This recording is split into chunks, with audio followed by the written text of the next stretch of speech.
Hi, I'm Mike O'Brien, the U.S. editor of ClickZ, and I'm here with Rachel Gogel, who is the creative director of T-Brand Studio, which is the branded marketing unit of the New York Times.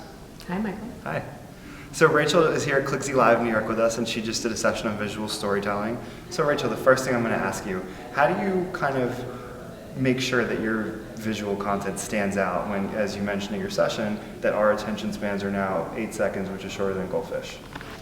Well, I think what we're doing better than probably most publishers at this point is really focusing on building out a team in-house that can kind of focus on that specifically. So I've heard of kind of other studios that may kind of outsource some of the either development or design work, and there's just like a lot of strategy in just the research phase and figuring out what the brand story is, not only in terms of like the copy, but what's the purpose behind kind of the images that we choose. It's all very conscious, and everything that we do is functional design. So we're, I think where we're focusing on these design first and like very kind of immersive, interactive pieces of storytelling.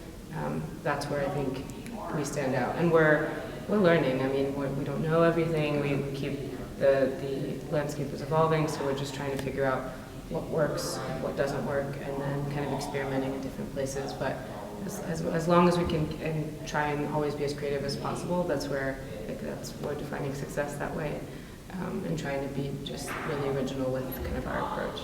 How do you figure out how do you figure out the balance between photo and video, like when to use what? So usually when a client commits to a program, they're committing to a set kind of production budget.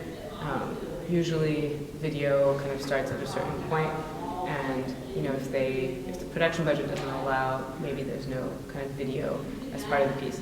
Production is one piece of it, but it's also like, even if they had committed to a video and then you're taking another look at the story and the concept, and if a video is not the right format and the right medium to tell that story, then we'll have conversations with the client and say, hey, actually, maybe reconsider the video format and then focus more on photo, or even if it's not photo, if it's infographics, any other types of graphics, audio bites, whatever that is, and just trying to figure out, not have the format kind of lead the conversation, but bring people back to the story and then figure out how that story will be told.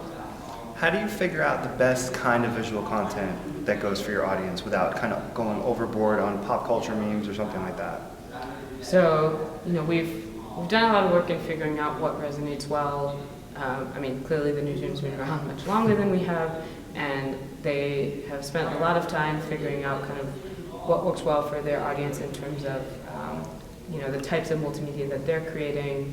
Clearly, they're also investing in different desks, like a audio desk and a VR desk, and finding editors to really execute those different storytelling platforms from like the newsroom side. And so the more they learn and share that knowledge, but then also us figure out what works best and then figure out what the client needs are, we're kind of just spending time more now because there's an actual benchmark to look at. What visual may resonate well with our audience, what may not, and as much as you may at one point figure out, oh, well, the last auto brand that we worked with, they really like this format, maybe, if this other auto brand comes in, we then think that we know that we're kind of at an advantage because we may have figured that out. They may actually want something completely different. So I keep telling my designers and the team we have to remain flexible. Like, data can only inform so much of our decisions, but very often we're just creating things that are new and fresh, and that may determine kind of our approach. All right, one last question. What's your best tip for somebody who's trying to come up with some piece of visual content for something that's not inherently visual? Like, if I'm editing a story about like algorithms or something, I always struggle with, what am I going to put in here? Like, what image am I going to use? So I think that's a great question. We've actually tackled a couple really complex pieces. So, the API example that I showed for CA Technologies, or, we've done a lot for actually the finance category. So when you talk about retirement or, the newsroom is known, actually one of the most popular pieces on the newsroom side is like this buyer rent calculator. I'm just trying to figure out like if you were to input some data, it may generate something for you and you're learning as you go. So some of the information that they had received by looking at data and seeing how much engagement that piece got then can inform some of the things that we're doing. And our biggest, to me, some of our biggest successes is when we can tackle the more complex, like not as intuitive, like visual pieces and render them as visual as possible. If we're able to do that, that's again like something that I think by having a team kind of devoted to that strategy, I think there's always a way.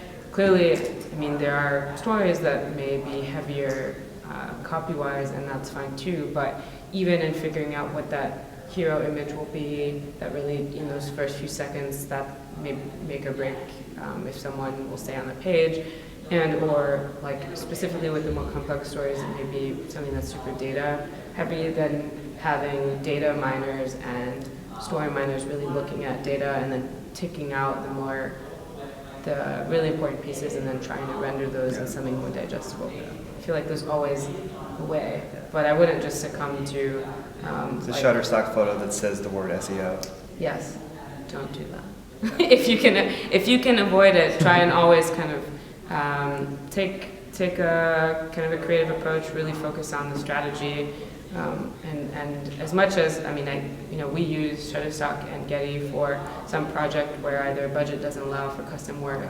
and or timing, and they have a great library of images that are kind of more premium and don't feel as stock. And I think if there's some kind of strategy in terms of like curating the selection of those types of images, you can still tell a great story. And just in terms of developing that eye and kind of refining the product and like caring about the product. Everyone's invested in that final thing, and so that's really important to me. Just to be clear, that was not a slam on Shutterstock. No, but thank you, Rachel. not at all. Love Shutterstock. Yeah, me too. Thanks, Rachel. Thanks, Mike.